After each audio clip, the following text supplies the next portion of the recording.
Today we're going to be focusing on stretching the lower back. So if you have a tight or achy back, these stretches might provide you with some release.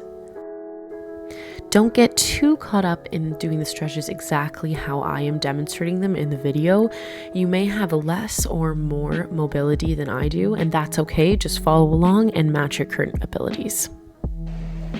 Hello, I'm Kaitlyn Seibold, and I'm a member of the Frog in Hand Summer Company for the 2021 season. Today we're going to be doing a little bit of mobility for the lower back. So if you'd like to grab a mat and follow along, we'll get started. Okay, I'd like to begin this practice by taking a nice deep breath, and then I invite you to start focusing on the actual part of the body we're going to be stretching today, the lower back. So start by creating some friction, giving it a little love by rubbing or patting or simply holding your hand over the lower back. Okay, so let's do a little check-in of our posture. So let's make sure we're not tucking our pelvis under or over, but we're creating a nice straight line. So starting by tucking our chin into our body, let's roll down to our mat, one vertebrae at a time, and we're gonna end up lying down on our mat on our backs.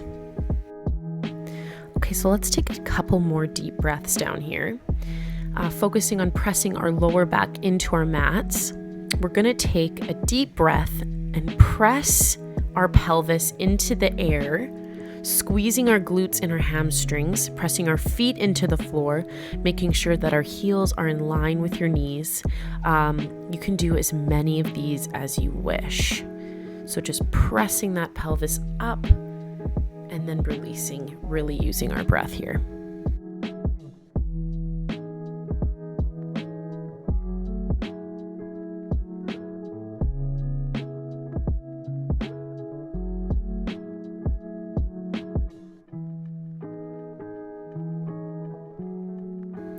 Okay, so staying in the same position, we're going to move our arms out to the side. We're going to lift our pelvis again, but this time at the top, keeping our pelvis square, we're going to shift our hips to the right side of our body and lower down to the floor.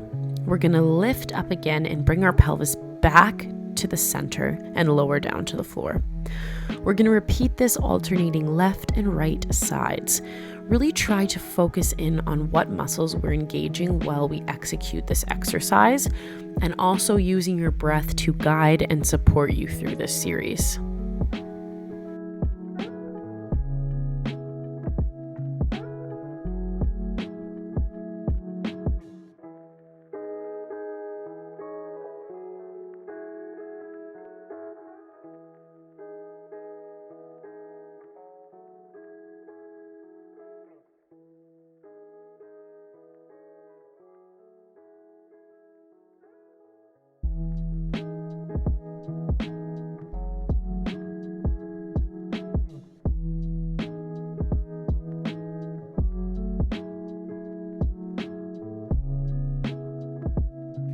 Amazing. So now we're moving on to our hands and knees on our mat.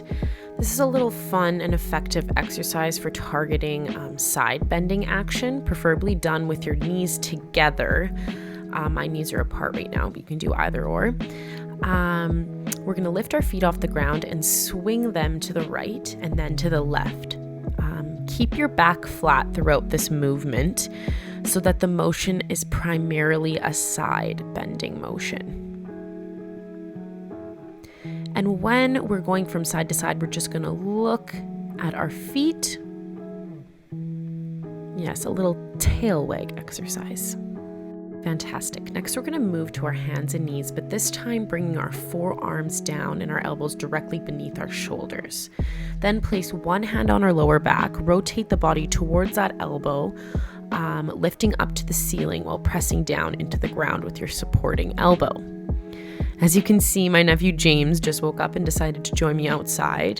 This is a nice little reminder that you can do this with a friend or a family member, and it's always enjoyable to stay active with friends.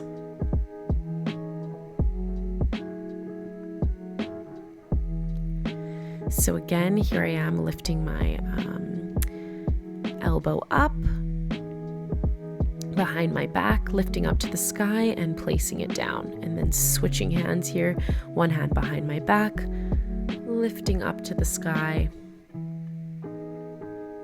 and then coming back to our neutral position.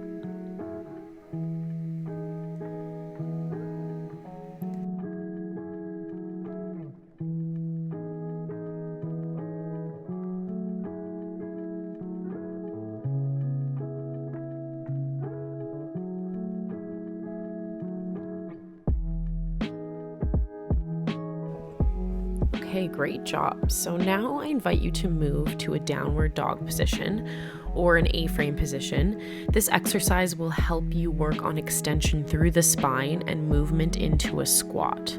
So starting in this A-frame position, begin to walk your feet forward and drop down into a squat. Try to keep your hands on the ground if you can. If not, don't worry too much. Just play around with the weight distribution and don't force anything that feels uncomfortable. After we're in the squat, we're going to return to our A-frame position, and we're going to repeat this holding about 10 seconds each position. If you can't straighten your legs in this position, don't worry. Just focus on pushing through your hands so that you flatten out your back as much as possible.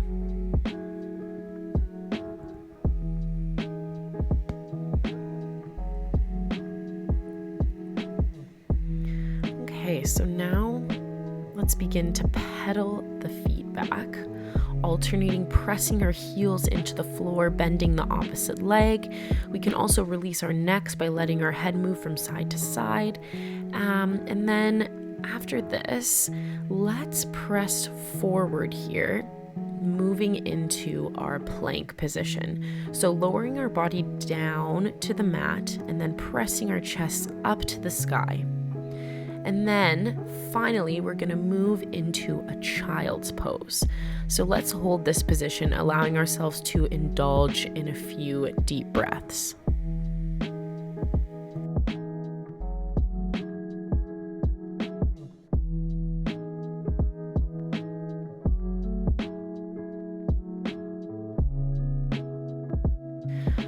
Our next stretch is simple, but it's impactful. So we're going to start kneeling with your hands stretched out in front of you. Move your hands to one side so that they're at a 45-degree angle or more to your body. So we're going to move in and out of this stretch as many times as you'd like, holding it for around 30 to 60 seconds, alternating sides. If you have tight quads that prevent you from getting into this deep kneeling position, just go as far as you can possibly go and whatever is comfortable for you.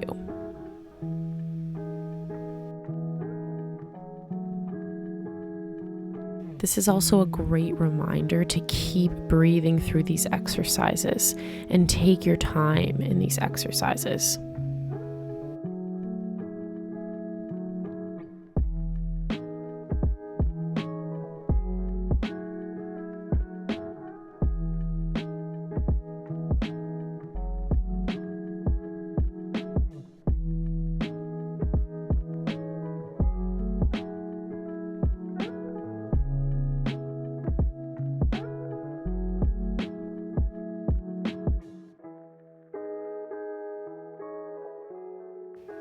Fabulous. Now rolling up slowly, we're going to do another little check-in with our back, just like we did at the beginning of the practice. So giving it a little love, a little pressure, simply just holding our hands there while engaging in some deep breaths as we come to an end.